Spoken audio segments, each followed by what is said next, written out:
What's going on, YouTube? It's your boy Trinity Wolf, and as you can see from the playmat on the screen, we got top 8 at our regional.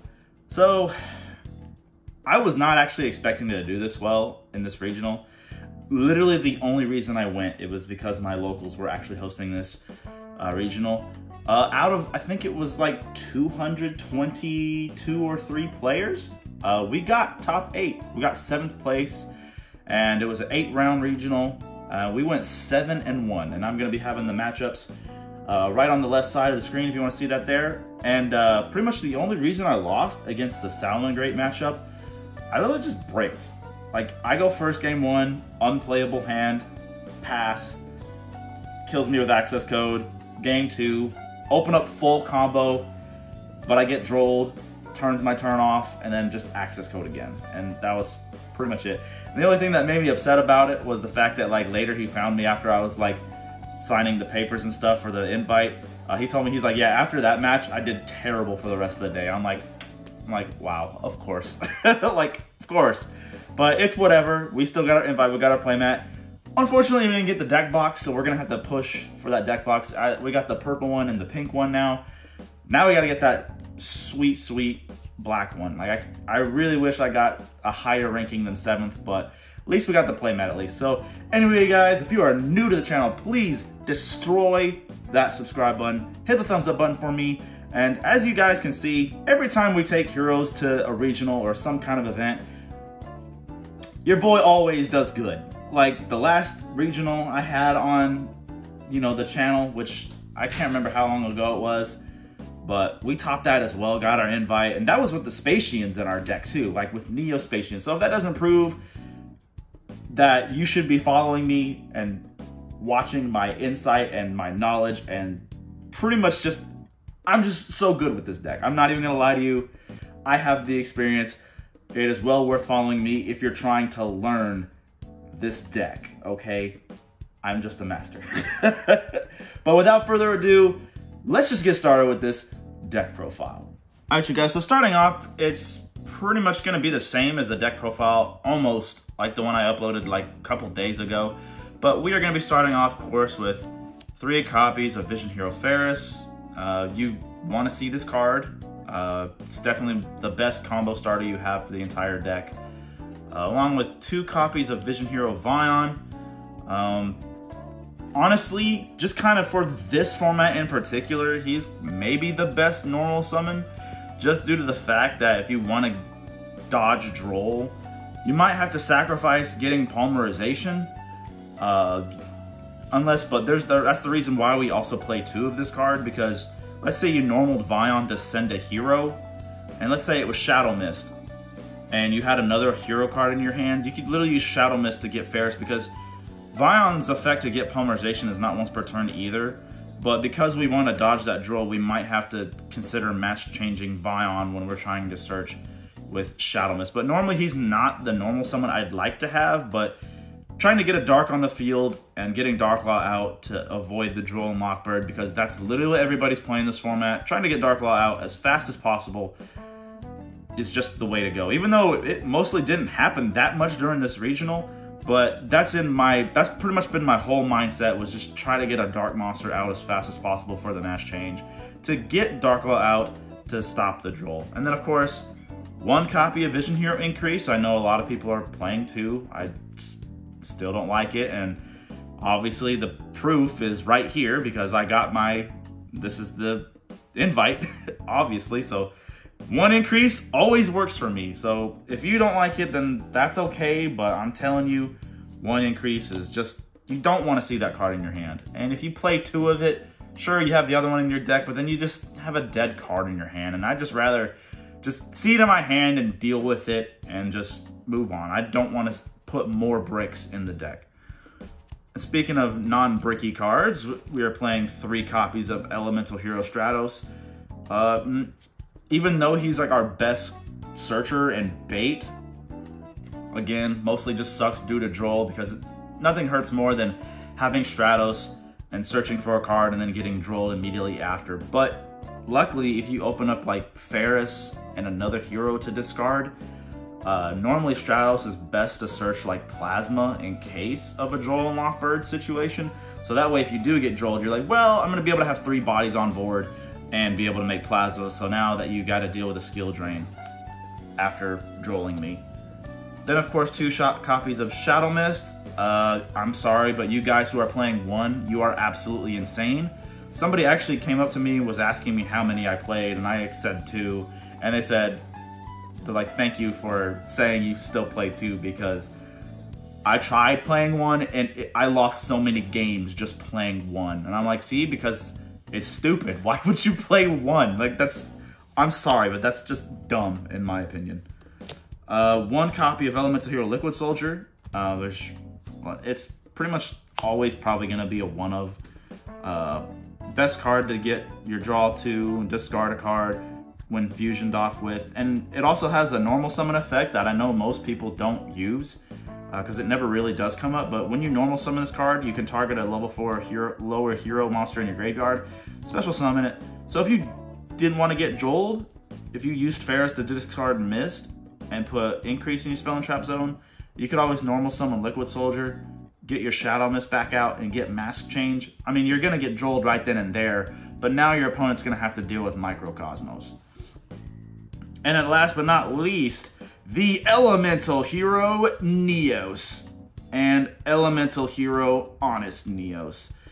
It just feels so good to top an event when you have a normal monster in your deck. But of course we got the, 25th anniversary Elemental Hero Neos, and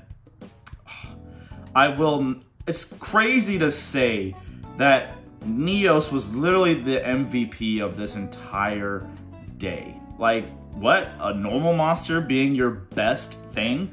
Well, yeah, because he gives us Shining Neos Wingman, and he literally blew so many of my opponents away. It was ridiculous. I literally had an opponent where I attacked them for 7,900 attack, and then during damage step, we Honest Neos. Like, it was absolutely ridiculous. You guys have to play the Shining Neos Wingman package in your deck. That was it for the Elemental Heroes. Now we're going on to our Destiny Hero package.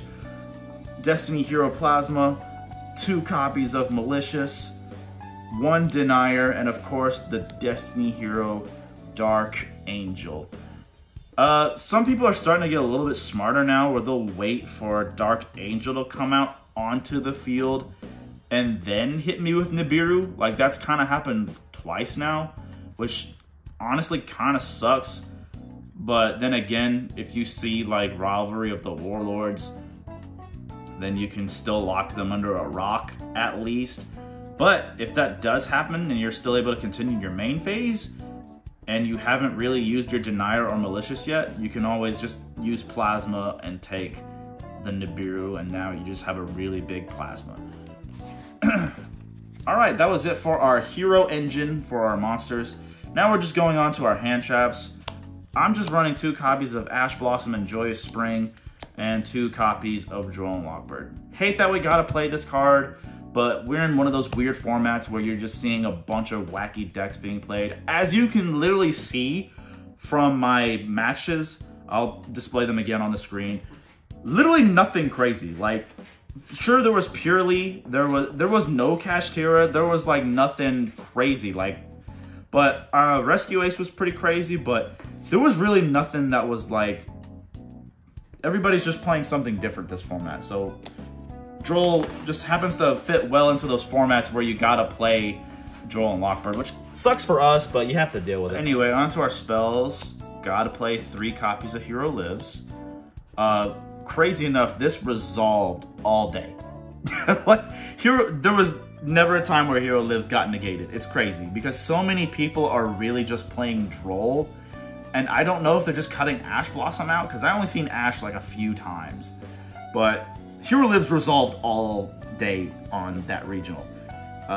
So it was amazing just to always see that card resolve. And another card that we have to play a 3 of just because of Droll format, 3 copies of Fusion Destiny. There's nothing that feels better than when you get your search and then they Droll you and then you activate Fusion Destiny and then you just see the look in their eyes being like, oh God. Because they're like, yeah, now you got to deal with this. So definitely 3 copies of Fusion Destiny. You need to see that card. And then 1 rivalry, 1 reinforcements, 1 foolish burial. I took the E emergency call out just because I wanted to squeeze in 1 other card, which I will get to in a second. But 1 reinforcements, 1 foolish burial. I kind of like the foolish burial better right now, to be honest, because it doesn't really guarantee you're gonna get drolled right away. Because you could always just send a denier, a malicious. So nothing that's gonna give you a search, because nothing feels worse than when you go like, oh, reinforcements, and then you get drolled and you're like, well, damn. Anyway, 2 copies of Polymerization and 1 Miracle Fusion. I always heavily push 2 copies of Polymerization. I know you guys are just like, hey, you can just search it and reset it with Wonder Driver, but no, you've gotta play 2 copies of this card. I'm telling you. Like, there's so many times where just like, hey, the grind game, or you just never know. Like, if you already open one, that's great. And then your Vion is just a bait at this point, because a lot of people who know the deck are gonna wanna stop the search for Polymerization, and because most of you guys only play 1, if they know you're gonna search for it, they're gonna negate it. So if you play 2 and make it a more common thing, they're probably not gonna negate it, because they're like, well, he's probably got 1 anyway. So, gotta play 2 copies of the card. We're a fusion deck, you need to play your fusion spells. Speaking of fusion spells, we bumped Mass Change back to 3, obviously because of Droll. Dark Law's a card, and now that Kashtira is slowly drifting away, Dark Law can shine again. Because everybody's like, hey, we don't gotta worry about Microcosmos anymore. You sure about that? Granted, Dark Law's not as strong as, Rise Heart, but just as powerful. And at least Dark Law can rip a card out of their hand when they draw or add cards to their hand. And obviously Masked Hero Blast to be able to dodge spells and traps, which Masked Hero Blast was cool. I'll get to that in a second. 2 copies of Forbidden Droplet. I think 3 would be too much, just because, I don't have a 3rd, but I've been enjoying 2, just because, we still have Kashtira in the format, so it's not like if you see it and they have a Rise Heart, it's just useless. But I love this card. It helps against big monsters as well, just to half their attack when they attack you, or when you're attacking them, make theirs halved, or if they're just trying to do some crazy effect. Forbidden Droplet is slowly coming back into the format, you guys, so I would suggest picking those up while you can, while they're cheap. And then, of course, basically just kind of to deal with Droll or any disruptions during my turn, we are actually playing 1 Crossout Designator, 1 Called by the Grave, and of course 1 Triple Tactics Talents. A lot of people are actually trying to play this at 3 at the event. I get it if you really don't want to see Droll. I was just treating it as another Call by the Grave, to be honest. Because playing 3 copies of this card for this deck in particular is too much. We need to see our engine, and I would just hate to open up this twice when it's only once per turn. So this is pretty much just, it's been working out for me, and I really like this little engine right here. And then if we're on to our traps already, we're gonna go 2 copies of Infinite Impermanence, 1 Favorite Contact, and then 1 Rivalry of the Warlords. It came up a few times, Rivalry. Obviously it's not gonna come up too much, just because of the fact that it's a 1-of in my deck. And pretty much when I see this card, I'm like, okay, we are definitely going for a Dark Angel lock with this card. And even if they do Nibiru me and they get rid of the Dark Angel, now they're going to be stuck with a rock on the field. Obviously, when our DPE comes back, we're just going to send our token away. Like, I'm not going to want to have a rock. But yeah, that was it for the main deck, you guys. 46 cards. I'm going to move on to our extra deck now. 2 copies of Cross Crusader. Obviously, this is another one of our searchers and extenders. Helping to be able to bring DPE back from the grave in case he was, in case they got rid of him in some other way where he wasn't destroyed. Excellent card, able to just let you keep abusing Denier's effect, because Denier's effect to come back from the grave is once per duel, But Cross Crusader, able to keep bringing him back out of the graveyard and being able to use the putting back effect over and over again, allows us to use Malicious up to the number of times until, you know, you obviously run out of Cross Crusaders. 1 Infernal Divisor. All this card does, you guys, you just search for Neos. We literally have a link monster that it just searches for Neos. That's it. It's good because you don't really have to waste other resources to get Neos. Like, you don't have to waste a Straddle search for it. You don't have to waste a Shadow Mist search for it. You don't have to waste a Cross Crusader search for it. You just make the link monster and just search for it. And then it's not really hurting because we just have the bodies that we normally have on the field are just our regular monsters. It's not like you need to link off your fusions or anything crazy. So, perfect. 1 copy of Wonder Driver. Obviously, for those who don't know, this just resets our fusion spells, and if he gets destroyed by an opponent by battle or card effect, you can special summon a hero from your hand. And then 1 copy of Dread Decimator. I'm so glad I decided to keep him in the deck because he helped me win so many games just by him just being huge, boosting all my heroes that he points to and himself. A lot of my opponents didn't realize that he got the boost as well. And they're like, wait, why is he this attack? I'm like, well, I just said he boosts himself and the other heroes that he points to. And the fact that he does piercing damage as well, then you don't have to waste DPE's pop effect. I was like, well, I'm going to do piercing damage anyway. And also when I send the Honest Neos from my hand to the grave, targeting him to give him a boost, he's going to get the 25 with an additional 100. So he's going to get 26 extra 100 attack. And then the 1 link monster that didn't really come out, for some reason, for the first time in a while, there's been extra room in my extra deck, and I couldn't think of a spot to fill up. We put 1 Cross Sheep into the deck. Here's my reason for this. Just because we're a fusion deck, there are some times where we do not get locked into heroes. And if you're just fusing you're just fusing your monsters, Cross Sheep can bring back a Shadow Mist, a Stratos to search, or even bring back Denier to use it again, and just in case your opponent gives you something. Example, like the Nibiru token, and some reason you weren't locked into heroes yet, you can get another body on the board, link them off for link Cross Sheep, sorry. Or, you know, but it never came up. But for the first time in a while, I had extra room. It was between this or Baguska, but Baguska never would have. There was never an instance where Baguska would have came up either. So this is for the first time in a long time, there was extra room in the extra deck. Probably could have put in another Darklaw or a Sunrise, but my mindset was just in case my opponent gives me something that I can't get rid of. That was my concept. Of course, onto our E-Heroes. 1 Elemental Hero Sunrise, 1 Absolute Zero, Infernal Rage. Obviously, a lot of the new people who are going to be seeing this deck profile probably, you know, want to probably start trying to play this deck and don't really know the new stuff. Infernal Rage is what has changed this deck forever. Infernal Rage allows us to add the Favorite Contact trap to our hand from deck or the grave. So you can literally keep looping this card. But most of the time the game is over before you ever need to even use Favorite Contact again. And then obviously the reason why we play Neos is because our Shining Neos Wingman requires Neos and a Wingman fusion monster.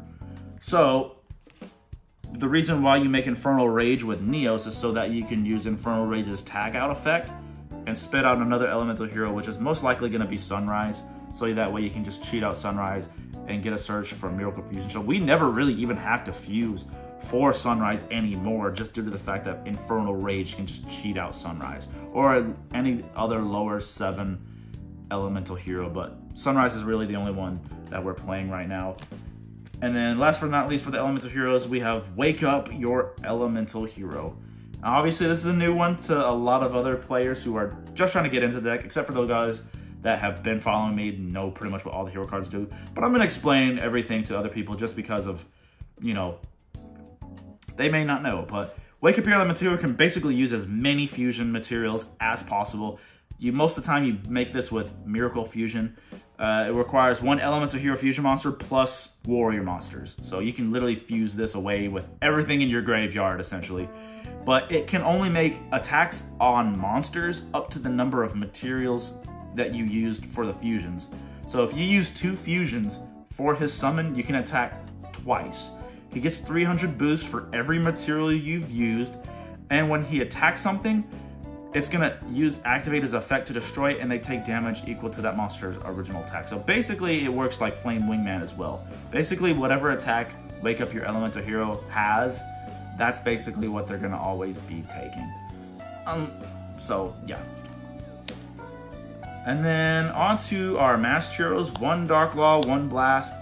Blast was an MVP against my back row deck matchups.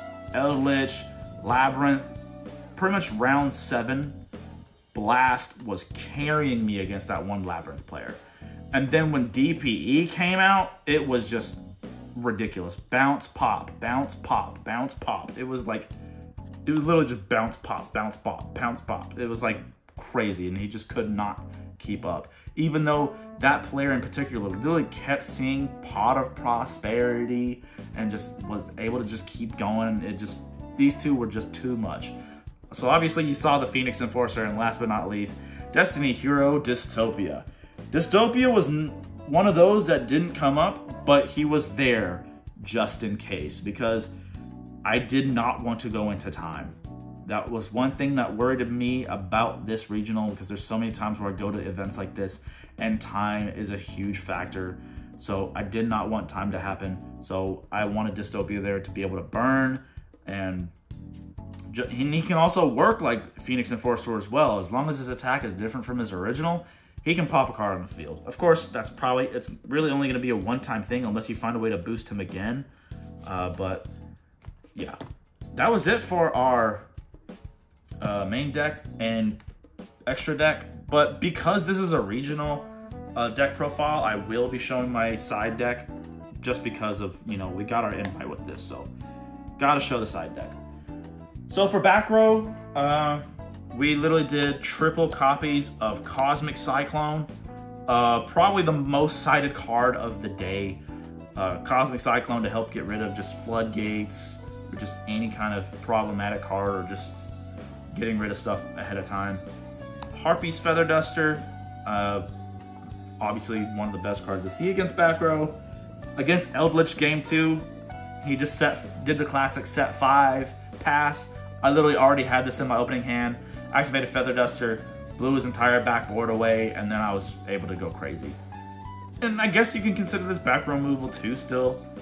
2 copies of Evenly Matched. Kind of just gets rid of anything, to be honest. Evenly Matched is such a good card. I'd play a third card. I'd play a third copy if I had room for it, but I figure like this would be just enough. And then the 2 cards that I guess I'll do this already. The ones that I didn't really see, I never really cited Dimensional Barrier or Ghost Sister and Spooky Dogwood. These would have been nibs, but like I said, time was a factor I just did not want to mess with. Even though we have 45 minutes, there's still so many times where I go into time, because there were certain matchups that I play against that I know normally take a very, very long time because of how much both of our decks grind. Like, example, me versus a branded player, it's going to be a long, long game. So if I can just get this off and just gain all that life on game 3, they're going to be sweating, because now we're going to be in a grind game, but I gained so much life. But it never came up, so these were really the only cards that I never saw. But anyway, we had the 1 extra rivalry of the Warlords, just in case we really needed to see it. Book of Eclipse. These would be Book of Moons, but this card blew away Rescue Ace and obviously Purely, which I will show you guys that last feature match that I was actually in. I will show that on the channel probably in the next day or so. But Book of Eclipse was definitely a really just good blowout card. And of course, last but not least, just 2 copies of Dark Ruler No More. Never came up either, but I did side it in. I just never saw it. But Obviously, Dark Ruler No More is just one of those cards that's probably going to always be in your side deck for quite some time. But anyway, you guys, this is going to be your boy Trinity Wolf signing out. I hope you liked the deck profile. I think what's next for me is I might try to get my invite, just keep going to regionals again. But I might be doing Crystal Beast now that we have already conquered 2024 regionals with Heroes. I'd like to do it with another deck. I'm not sure what I'll do next. But anyway, guys, hit that thumbs up button, hit the subscribe button. This is going to be your boy Trinity Wolf signing out, and I will see you guys